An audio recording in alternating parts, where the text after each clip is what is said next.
I was born in Congo, in this region of South Kivu, and I spent the first 10 years of my life there. Although what you see in the news is probably not what you're gonna hear from me about Congo, I consider Congo one of the best places on earth. Despite all of its challenges, I still had the greatest childhood before I became a refugee. And the ongoing conflict in Congo caused us to flee very often. So it was very rare for us to actually have a full year of school without having to flee or having to just stay at home for a week or two to wait for the conflict to end. But in 2004, it became really bad. The situation became really bad in Congo, and we had to flee. And this time it was like targeted to my tribe. We hear that rebels are coming in, and they're targeting this group, and we have to flee. But it was always like, we're gonna flee and then come back in 2 weeks or a month. We were just so used to it, as horrible as it is to hear, but that was our lives. We were used to it, but we never had plans to leave our country for good. My family became refugees in the Gatumba refugee camp in Burundi. We spent 3 months there. We thought it was just gonna be a quick 2 weeks. It became 3 months. And there was actually no prospects of us going back home. In the month of August, there were rebels that came and attacked the camp. They killed 166 people in one night and injured a lot of others. In that, I lost my little sister, my cousins, a lot of childhood friends, a lot of neighbors. The massacre just came out of nowhere. Like, you don't think that anybody's gonna attack a refugee camp, because why? Why would you attack a refugee camp? There's nothing there except people who are already at some of the lowest points in their lives. And so I was sleeping with my little sister and my cousin, and my mom was outside with some other ladies just talking about the day, and suddenly I heard my mom come in shouting for us to wake up, and she said that we were under attack. And at first everybody was laughing at her, saying, "You're crazy, nobody's attacking a refugee camp, that's insane." But very quickly it became apparent that we were in fact under attack. And my aunt was one of the first people to get shot that night.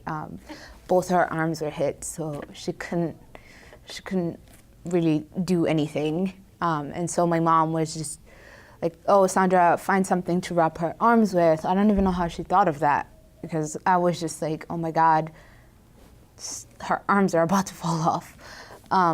It just came out of nowhere, really. You were just I was kind of in this movie, like horrible, like horror film that I woke up into. And it was in the span of 2 hours, maybe. The whole attack was in probably 2 hours, no longer than that.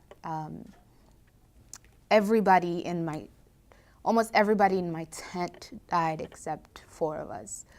And you're watching it. I was sitting there with my mother and my little sister, watching as people tried to escape and get shot right in front of you. And as a kid or as an adult, as anybody, that's just not something you ever expect to see in your life. And we stayed there for like 30 minutes until it was just me, my mother, my little sister, my 2 cousins, and their mom who had been shot. And then we heard somebody come in and say, "Hey, we're here to rescue you." And my mom, being my mom, was like, "Oh, how can we be sure?" And I was like, "Mom, obviously if they're the bad guys, they're not going to tell you that they're the bad guys." Can't, now that I think about it, I'm like, "Mom, what were you doing?" But we went up and stared at this man who looked no older than my brothers, probably in their 20s. As soon as we got there, he told his partner to start shooting. And And that was the last I saw any of the people that I was with. My mom, my little sister. I thought that was it. He started to shoot, and I ran back in the space that my mom had us. My mom had us under a mattress, and I went back under the mattress, and that was it. I thought, oh my goodness, my mom just died. My sister, I'm an orphan, it's over. And then I kind of blacked out for another 30 minutes. And when I woke up, the tent that I was in was burning. So it was just burning around me. I'm like 10 years old, staring out, not knowing what to do or where to go next. So I just started screaming for my mom, as any 10-year-old would do. But I couldn't hear her. I don't even know why I was screaming. I was so sure that I had seen her killed. And then I got out to escape, because now I could see everywhere, because there was flames everywhere, so I could see the paths and things.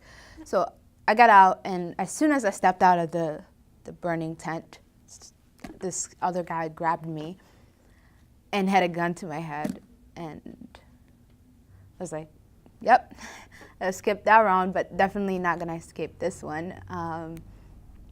And I remember I just looked at him and told him, I was like, forgive me, I'm sorry. But that was it. That was my 10-year-old thinking.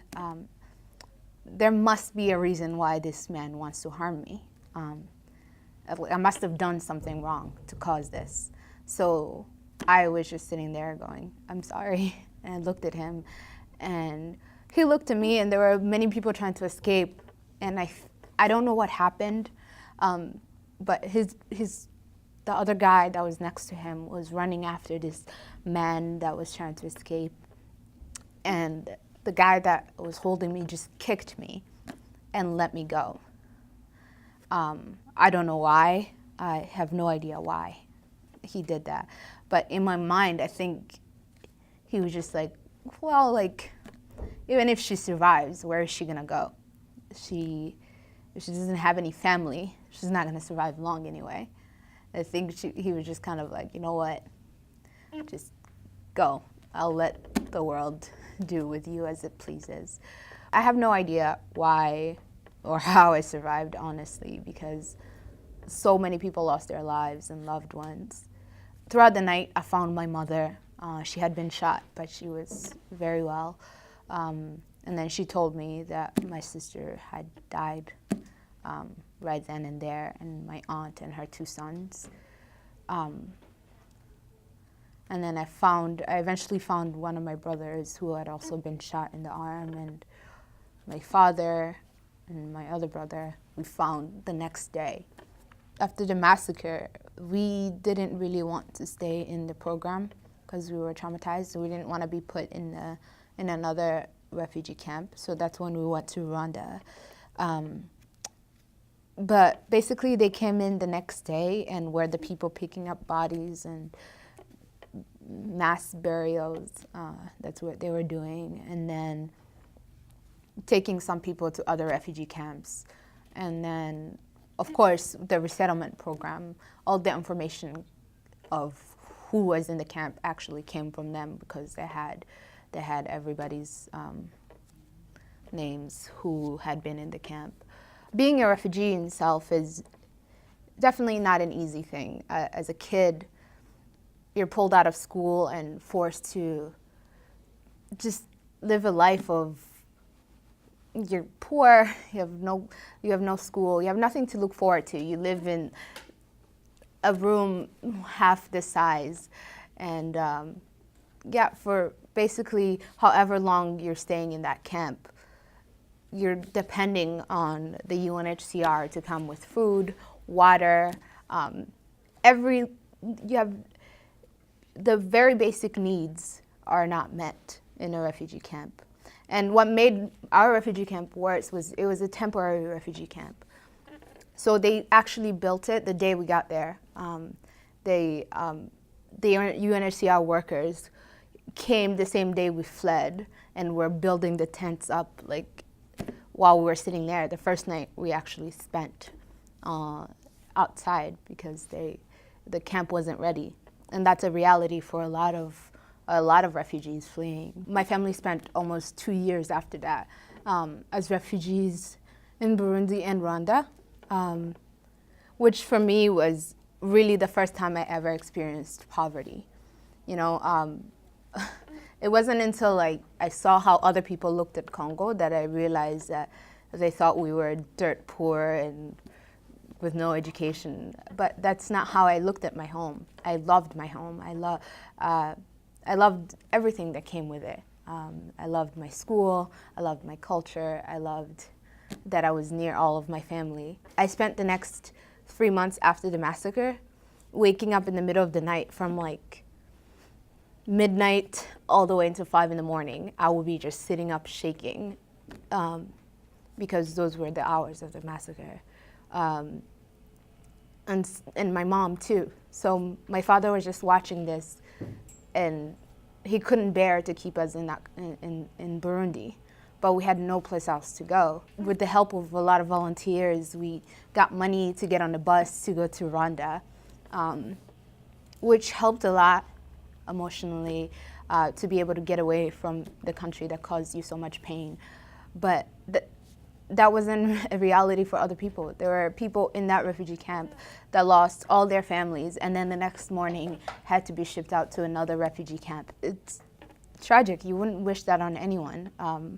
You couldn't imagine going to bed with your family and waking up just an orphan or a widow, or you know, just have lived through that and seeing your neighbors and friends go through that. And then you're like, well, you have no money, no place to go. Now you have to go into another refugee camp. And it's just a nightmare. It's absolutely a nightmare. That was the first time I really felt like I was poor. Like my life was over. I couldn't go to school. My parents had no money to send me to school. There's no government assistance to help me go to school. And so I was depressed. And so were my other siblings. I remember crying to this school director that my parents met at church, and I was just like begging him, like, please, please let me attend your school. I'll do so well, I promise. Like, if I don't get all A's, you can kick me out of your school. And he ended up letting me attend. He had this private school, boarding school, because all of the high schools in Rwanda are boarding schools. So I got to go away, and he gave me this scholarship. And as promised, I got all A's in Rwanda because I really, really wanted to go to school. Eventually, we got resettled to Rochester, New York. In 2007, a UN mission contacted all the survivors and said they're going to start the interview process to resettle some of the survivors.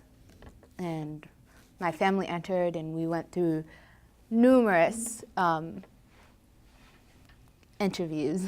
And that's why I think it's really funny and ignorant when I hear people in America saying that coming here as a refugee is easy.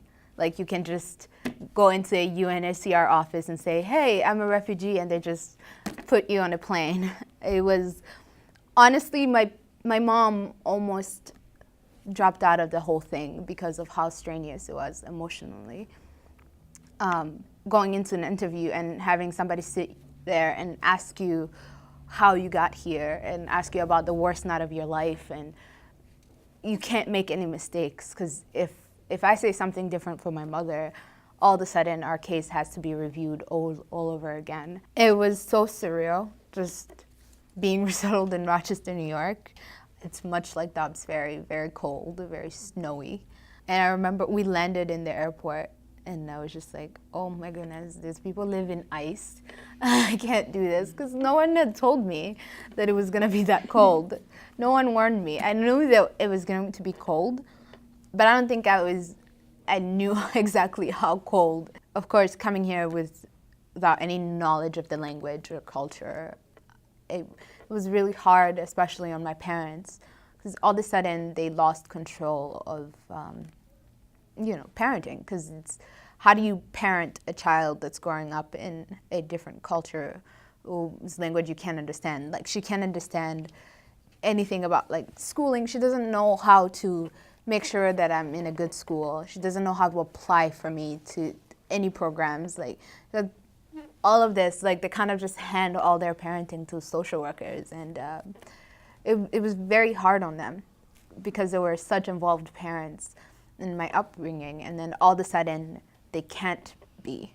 I got here, and in like the next 3 months, I could kind of express myself in English. I could, because I was, I was watching a lot of cartoons. I was in school, even though I don't think school helped a lot in those beginning stages, but I think like the cartoon and interacting with other kids helped me a lot in that first year. I think that it was just the longing of becoming normal that made us work extra hard in school. It felt like it was the only thing I could control was my education. So I put all of my focus into that. I invested my all into fitting in at school and doing well, because that was my environment. That's where I'm comfortable most, is in school. And I think I was suppressing a lot of feelings. I hadn't spoken about the massacre or my sister in like 5 years. Like, every time it came out, I would just act like it never happened. So in that time, I was just like, you know what? I'm really good at school. I know I'm very smart. Even though I don't speak English, I will try my best. I will learn this language, and I will get it done. I went to this high school in Rochester that it was failing. Now I think it's closed. And it was me and a bunch of other refugees. And I studied so hard. My first year, I was like on honor roll in all of my subjects. And then one of my ESL tutors, because she got to know my family a lot. She got to know me through teaching me English. She was like, there's this private school for young women. I would love for you to apply and go there, because she knew that the school was failing. She knew that if I stayed there, I wouldn't have made it anywhere past where I was. And so through her, she reached out to the school. It's called Mercy High School, coincidentally.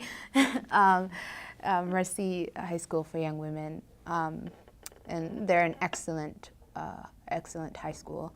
I went in and took the test and scored just above to place in their school. And so in 8th grade, I got to go to their school, and I got to compete with some of the brightest kids in Rochester. And I think it made me work harder. I struggled a lot in 8th grade and 9th grade, because these kids were very bright, had very strong foundation in education. And but being around them made me want to be like them, made me want to get the scores that they were getting on tests. And I worked really hard to compete on the same level. And I really appreciated my educators, because they never made me feel like I was any different, or that they would let me slack because I just was starting at a lower level than most of the students. They always held me to the same standard, and when I failed, I failed. And but I kept working very hard. Those are some of the people that have changed my life, were my high school teachers, and they know that, and I remind them that very often, because if it wasn't for them, if it wasn't for their dedication and hard work and treating me the same and making sure that I succeeded, I wouldn't be here. I really wouldn't. I would never even have gotten into college if they didn't invest all of their efforts and energy into making sure I was prepared. Being a refugee in America, I think, is so hard, especially if you come here without speaking English. In other countries, when you go and you only speak English, you'll find somebody to talk to you. Some people speak English as well. It might be very little English, but somebody speaks something that you speak. And here, being resettled in Rochester, New York, we were one of the few Congolese families at all. And then like we were the only family from like South Kivu, because Congo has like 400 and some languages, dialects. And so some of the families that we met only spoke Lingala, and we spoke Swahili and French. But even then, it was still very lonely to live here as a refugee, and getting around, it was definitely not an easy thing, and just trying to figure everything out, like simple things, like, okay, how do I fit in, you know? And I was fortunate to come here at the age of 12, where it's already hard enough in any country, in any culture, whether you're home or away. Like being a 12, 13, 14-year-old is hard as it is. And then just trying to fit in. Like I wanted so badly to just erase everything about me. I wanted to fit in. I was like, God, please make me an American teenager right now. I don't want to stick out. And so I tried very, very hard to fit in. And I think that's what helped me learn the language, because I was so ready to just not be that kid that keeps sticking out everywhere. Because I had been for like the last 3 years. My life has just been that kid that just got out of a massacre. And then like that Congolese kid, that I was just so ready to put all that behind me and be a normal teenager here. We got our U.S. citizenship like 4 years ago. The American citizenship is my first ever citizenship anywhere. So to me, it was very emotional. I had never belonged anywhere. I had never, had a government that accepted me. A few years into our resettlement, I started to become very involved back home, because I think I was just trying to figure out how to express myself, since I had just, started to accept who I was and what I had been through, and realized that there were so many kids in the same situation. And I had this sudden new platform and new people and a government that paid attention to human rights abuses. And so I started speaking. I spoke at churches, like anyone that would listen, I would tell them what had happened to me, because I knew that it was still happening to other people. Some people didn't even know where Congo was located. So I became very passionate in telling my story for the purpose of, all the other stories that aren't being told. I didn't want that to happen for the Gatumba survivors, and definitely the people we lost. I felt like I owed them to talk about them and to make sure that the world knows that they existed. I spoke at the Women in the World Summit in New York when I was 17, and since then I just kind of haven't stopped. Give the floor to Miss Sandra Uwiringiyimana. Samantha Power said this month we want to really highlight children in armed conflicts, and I would love to have a child or an adult that has lived through it, a young person that has lived through it, come to speak to the Security Council. So of course I was like, yes. Of course I would love to. These are the people that need to hear this the most. We were born into war. These are some of my earliest memories. I remember seeing Congolese soldiers marching in the streets with the heads of the Banyamulenge on a stick. I think for me, what makes everything even more painful is that there has been no legal action taken. The person that coordinated the attack the next morning went on the public radio and confessed to it and took ownership. And just last year, he was trying to be president in Burundi. And it would have happened had the current government refused to step down. So there's the whole conflict going on in Burundi right now. But still, that person was never held accountable. And to me, that's the most heartbreaking part of all of this, is that even now, nobody has given us that respect or dignity that everyone deserves. I guess that's why I do what I do, because I need to make sure that we are heard. Because if isn't held accountable, then it's almost like it never happened. It's almost like those lives were never taken. My dream has always been to be in policy making, just for the fact that I haven't really had many policymakers pay attention to my issue. So I want to be in that position where I can influence a decision on something like this, and making sure that people like me are heard.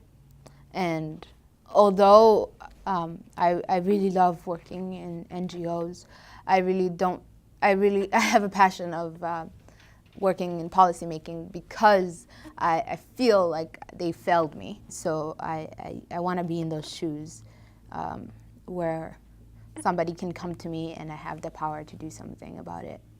My parents have always been very supportive of all of my endeavors, but I think even they didn't expect it to be at this level, because they were just like, okay, go to school, do your schoolwork, and graduate, and get a job, the traditional way. And then I didn't even mean to become an activist or anything like that. Seeing their daughters shine light on some of them, I think, has been very fulfilling for them, because